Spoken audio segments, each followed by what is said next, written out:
Hi there, it's Lezli. Thanks for joining us for our On the Yard edition of Impolite Conversation, where we explore race, culture, and societal issues through the lens of HBCU students.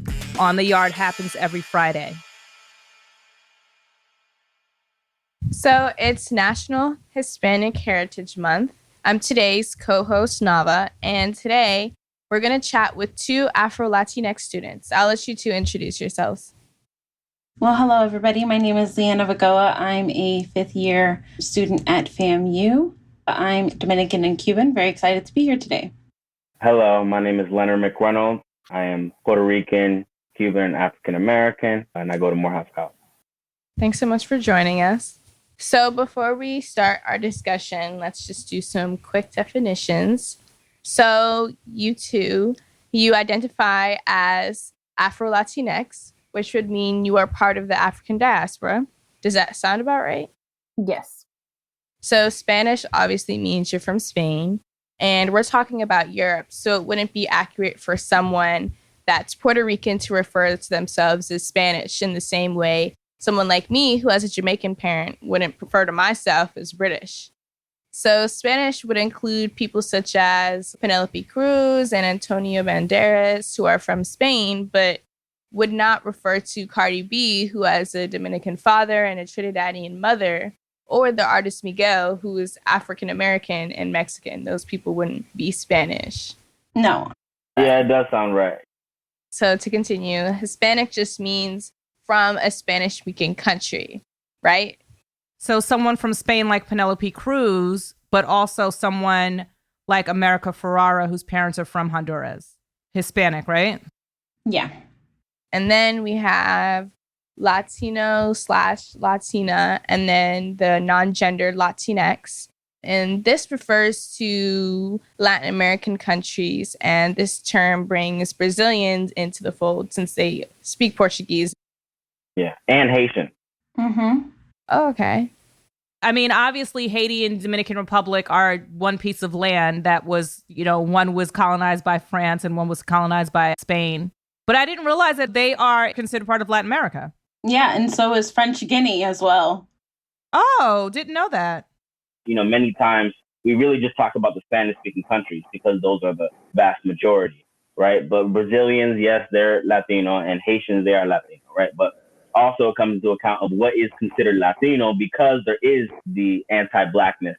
Oh, we're going to talk about that. All right, so we've gotten our definitions. This is a good place to start.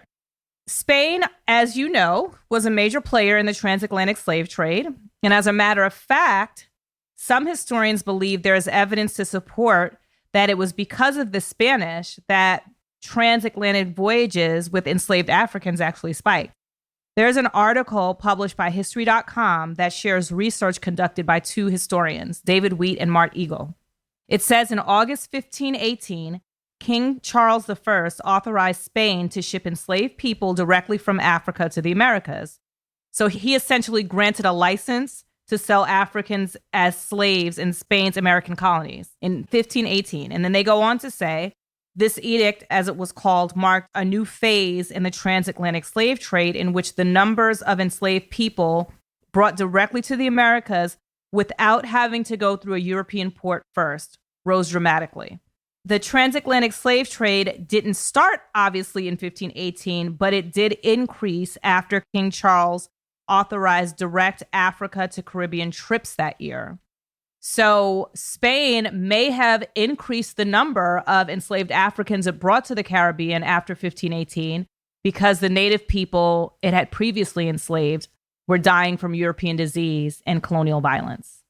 And at the time, just to put that in perspective, Spain literally owned all up and down the Americas and the Caribbean too. So if we're thinking about the amount of people brought to all these different pieces of land, because that includes Canada as well, technically, since they owned that. To also piggyback off of what Nava was saying, to also give you further context, if you think about, they're referencing the year 1518. I don't know, have you heard of Nicole Hannah-Jones's Project 1619? Which was named for the year of the arrival of enslaved Africans in the English colonies. Spain signed this thing 100 years earlier, 1518. So in addition to what Nava was saying, 90% of enslaved Africans were brought to the Caribbean and South America. Only 6% of African captives actually were sent to British North America. We're kind of like establishing that Spain was getting it on and popping with enslaved people up and down. Exactly that. 90 to 95% of the enslaved Africans that came from Africa didn't come to the United States, right? Only about 5 to 600,000 were actually came, right? It was 12.5 to 13 million were extracted, I guess, from Africa, the enslaved peoples. 10 to 15% were projected to die. So the rest of the 11.2 million or whatever that is came there. And then only 6% of that number went to the United States. There are a great number of Afro-descended people in Latin America, but somehow even in the United States, that seems to be this new kind of discovery, if you will, Yeah, like even where the Spanish went when they first came to colonize for the first time, they came to the Caribbean and then they went to South America. It was only after the fact that they went up to Florida and started doing different things. Exactly, which is crazy because we have like Christopher Columbus statues in America, and we talk about, he discovered the Americas and stuff, and you have Andrew Cuomo talking about the Italian-American contribution to the United States, but he didn't really come to the United States. He came to the Dominican Republic originally in 1492, right? And in 1493, he ended up coming to Puerto Rico, right? So it's many misconceptions that we have about the transatlantic. So Black people can be from anywhere, just to reiterate. They can be from South Africa, they can be from Jamaica, France, and ethnically, I'm Jamaican and African American, but my race would be considered Black. I know you refer to yourselves as Afro-Latinx, which acknowledges your African ancestry, but do you identify as Black? Yeah, I think I identify as Black, but I also identify as white because I have a white father and a Black mother. And so I can't acknowledge one part without acknowledging the other. So I identify as Afro-Latinx and a mixed race as well. I personally identify myself as Black. Would you two say that you find certain conversations regarding ethnicity versus race, depending on who you're talking to, like if you were talking to your relatives like from an island, would you say that conversation is different versus African Americans? Yeah, it's definitely interesting because a lot of people don't know the difference between ethnicity and race, right? My grandfather, for example, he's like an Afro-Latino. Sometimes we'll argue and he'll be like, no, I'm not African American. I'm not saying you're African American, but you're Black. Right. Exactly. Right? And so, which is like, it's almost like this cognitive dissonance, right? Which is like, oh, well, no, I'm not like those people over there. And it's like, I'm not saying you take origin from this country, but you are of African descent, right? Which is kind of lost in the conversation for some reason. I have no idea. But, to be Black, it's like Black only, you're African American. Right. But Blackness, like Nava said, you could be from France, you could be South Africa or Tanzania or Honduras or like whatever. Right. So definitely. I think I have a bit of a harder time having that conversation with family, actually, than I do with people who are African American because they understand that race and ethnicity are different. With my family, I do kind of hit that wall of like, well, no, we're not Black. We're just Dominican. And I'm like, yeah, that's your country of origin, but that's not your race. And it's like, I don't need to identify as a race or anything. And I'm like, but that's how you live your life. And it's a constant ongoing conversation with my family, honestly. I've actually noticed, quite frankly, that there are many in the Latinx community that, they look like you, they look like me, but they don't acknowledge their African heritage whatsoever. Have you noticed this? Not even just within your family. I mean, just in the community in general. Is this something that you've noticed?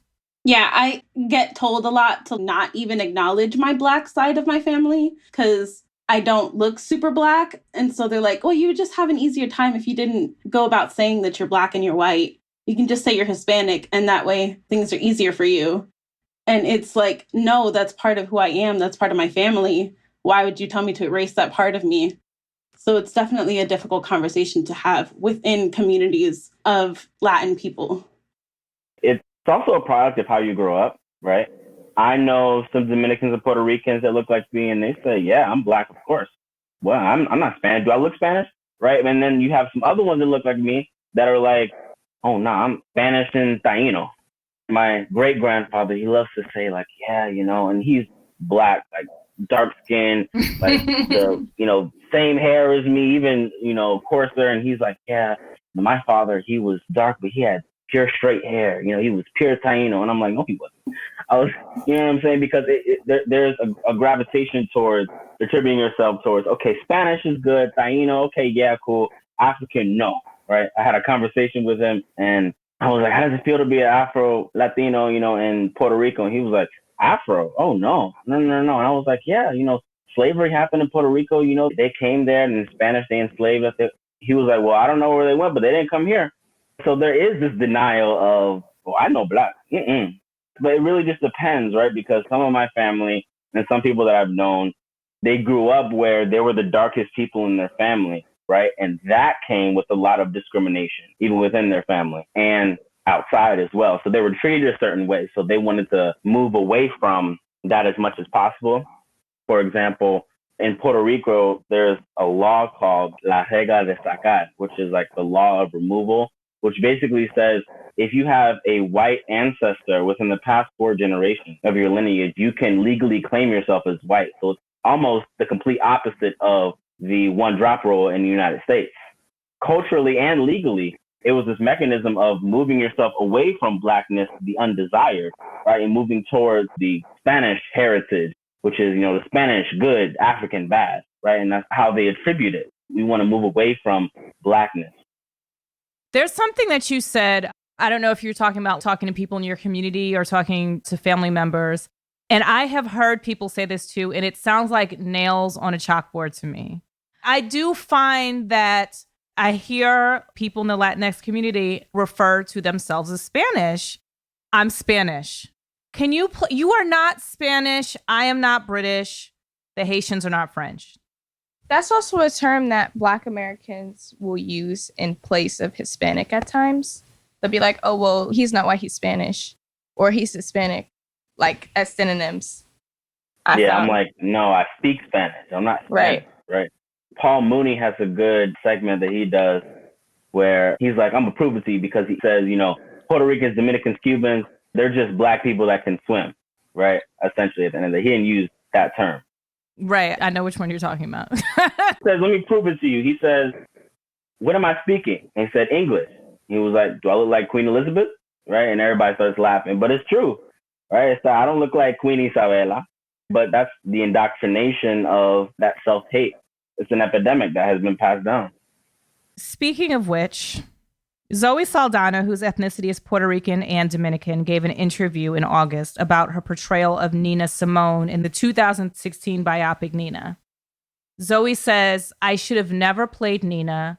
I should have done everything in my power with the leverage that I had 10 years ago, which was a different leverage, but it was leverage nonetheless. I should have tried everything in my power to cast a Black woman to play an exceptionally perfect Black woman. How is Zoe Saldana not Black? She's obviously Latina. She's Caribbean. Her parents are from Spanish-speaking countries. But I was like, did anybody else hear her say that? Like, yeah, you shouldn't have played her for many reasons, but it wasn't because you're not Black. Because, I can't tell anyone how to identify, but did that strike you as odd? Not surprising, because the anti-Blackness in the community is rampant. And so to hear an Afro-Latinx person not identify as Black is common. And it's the fact that you want to differentiate Black as being somebody from America. So like an African-American is Black and I'm Afro-Latinx, which is different. And they're not the same. And I think that conversation is normally what's happening when really Black is more than just African-American. And that mindset has to change within the community. Yeah, I also think that, if you look online and what transpired after her role and how she played Nina Simone, there was definitely a lot of criticism and, people on Instagram, people in the comments on Twitter, oh, she's not even Black, right? She's one of them Latina girls, right? Or whatever. So maybe that was that, right? I don't know what was going on. The policing of Blackness. Precisely, right? It's that alienating, which maybe had some part to do with it. Sometimes in the Black community, there is this policing of Blackness where we want people to accept their Blackness, but on our terms. So it's like, okay, well, you're Black, but you're not that Black. Pump the brakes a little bit, I honestly don't know, because I've always considered her to be an Afro-Latina nonetheless, whether, you're very light, but you're dark. And Zoe's not even that light to me. Yeah. Like, you know what I mean? That's why I was like confused. In 2018, Instagram meme went viral. It was made by writer Alan Paleas Lopez, the Afro-Indigenous Zapotec activist. So they placed the term Latinidad on a car making a sharp right turn at an exit. And at the top of the image, the road sign that points ahead lists admitting racism and anti-Blackness exists and a commitment to build solidarity with Black and Indigenous people. And the arrow pointing right notes mestizo supremacy and your insistence that your great-great-great-great-grandmother was Black. Then later, Lopez posted, Latinidad is canceled. Remezcla published an article named When It Comes to Latinidad, Who's Included and Who Isn't, a large percentage identifying as Afro-Latinx and or Indigenous, championed Lopez's meme and called for cancellation. Others, many who would be racialized as white or a mixed race, Mulatta or mestizo Latinxes, contested the message. Who is Latinidad supposed to include, and do you feel included? Yeah, that is a question. I haven't really felt, I guess, accepted into Latinidad, if you will. Latinidad is, Latino-ness and culture, right, and being a part of the so-called Latino community. It wasn't until recently that I did feel accepted because of this Afro-Latino movement, because for the longest and because of the bias of Latino media, right, especially we talk about even in Univision, right, in Telemundo, right, where the predominant demographic are these mestiza people, right, the predominantly European and, a smaller slice of Indigenous and maybe a flash of African, if you will, right? It's that demographic that they're really pointing to, Sofia Vergara, people who look like that, not necessarily the people that look like me, the people that look like Tego Calderon, the people that look like Don Omar, or, Afro-Latinos, like, that present as African, right? I think the problem with the Latino culture is that it is so big in that everybody wants to have their own voice and everybody wants their own space. Me and a Mexican, we're going to have two different points of view, and we're going to have two different things that we want to see on TV, right? We have two different cultures, and that's very different from a Colombian, which is different from maybe a Cuban, right? It's just that we're so diverse that everybody wants their own piece of the pie, right? And it's, like I said, this all-encompassing term to encompass people that descend from Latin-speaking countries in Europe, right? Where, Latin languages. That's essentially the problem, is that it's a big tent. And Latinidad doesn't always extend to people who are African present. In 2020, they had some award show. I forget which one it was, maybe the Emmys or something. They were like, well, where was the Latino people? But actually, a lot of Afro-Latinos were recognized, but they were kind of glossed over. But they're Black. We're talking about the Latinos, right? You're like, no, they Latino too. On Insecure, Daniel, who Issa cheats on Lawrence with, Daniel, the dark-skinned guy, he's Panamanian, right? Oh, okay. But they're not talking about him, right? They're talking about the light-skinned, mestizo-looking people. Like I said, Latinidad is so big and it's trying to encompass so much that people are left out of the conversation, and most likely those people are Afro-descendants. My mom is a Black Dominican and my dad is a white Cuban. I am, like, the definition of mulatta. I am a mixed race. I don't like the phrase mulatta because it's been used to kind of minimize your African roots. But I think I have been included because I'm light-skinned. I pass as just as a Hispanic in the community.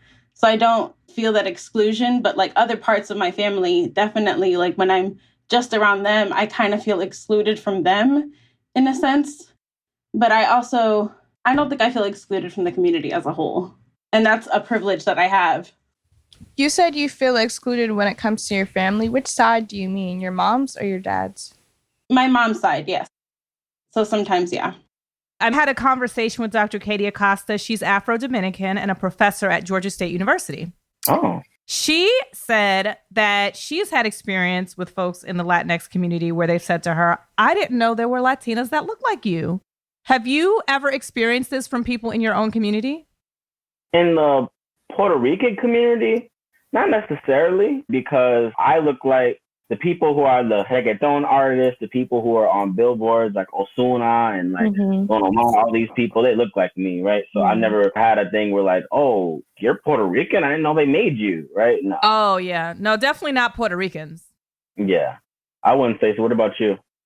I have been asked by other Latin American people if I am just black and white, like not Hispanic at all. And I'm like, no, I'm black and white, but I'm also Hispanic. And they're like, but you look different. And I'm like, yeah, because I have a black and white heritage. I'm just like, I don't know what you want me to tell you, but like, yeah, people look like me. People look darker than me. People look lighter than me.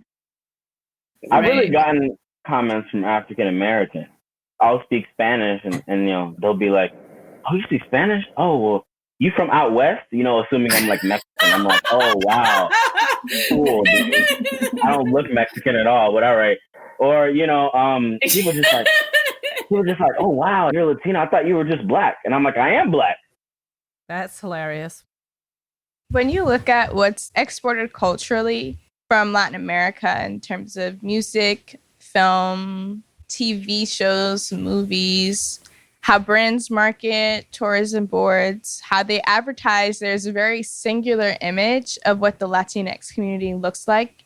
And it doesn't really represent the diversity of the community as a whole. Just to put emphasis, like Brazil has a lot of Black people, but for a very long time, there's this one particular model. Her name is, I think, Giselle Bündchen. Right, and she just looks like a regular white person to me. But for a long time, I feel like a lot of people saw her and be like, oh, so that's what Brazilians look like. When in reality, there's a whole other thing, just spectrum-wise, of what they really look like. And this is obviously due to colonialism and wanting that proximity to whiteness. Liana, you're the president of your sorority, which obviously is located on the campus of an HBCU. Can you tell us a little more about that? And I would love for the both of you to share in small ways, if it is uncomfortable, just like correcting people or conversation with your friends or even family. I think that I have a pretty loud voice. And so I make myself known and that I'm here and that I'm going to live my authentic self, no matter what it is that you think I should be living myself to be. And I make sure that the voices of other people are also included. Being a light-skinned person, I make sure that my dark-skinned sisters' voices are also being heard, especially being in a Latina-based sorority where I am Latina. And being at an HBCU, I have a lot of sisters that are not Latina, so I have to kind of be the voice for them as well, acknowledging the fact that I do hold that privilege that people will listen to me more because of my Latinidad. So I take it as a moment to acknowledge the space that I do hold and try to include other people in the conversation as well. What's the name of your sorority? Sigma Lambda Gamma. Okay. I never feel uncomfortable educating people, right? I know who I am. You need a little bit of help, I'm going to help you out, right?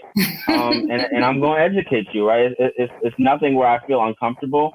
I'm always open to having conversations about race, about ethnicity, about the differences, you know, colorism, all that, because those are very real issues and we have to talk about them. Sometimes it's frustrating, I'll say, when, you know, I'll talk to my family and they'll say comments, right? They'll talk about, you know, Black Lives Matter in this negative light, or they'll talk about these different things. And I'm like, hey, you in round two. Like, what you mean? Like, you know what? I don't know why you over here kind of agreeing with the white power structure, right? Everything that the U.S. has done to Puerto Rico and everything, right? There's this self-hate dynamic. So I always call that out wherever that is, because it's important that all Latino people know about this and talk about it, right? Talk about anti-Blackness. Talk about the fact that we're different. Yes, we're all Latino, right? But we're different. You and me, we look different. We're going to have different experiences. So I never shy away from those conversations. At the end of the day, that's how we grow. In terms of people within your family, friends, and things like that, do you feel that there's a solidarity with Black Lives Matter? Within my family, that is definitely a taboo topic, I guess you could say. It's not talked about. You just kind of ignore it. I bring it up all the time, and nobody really likes to agree with anything that I'm saying. They think that the movement is too violent, or it's this, it's that, but nobody's really wants to address the message of the movement and agree with the message of the movement and why things are happening.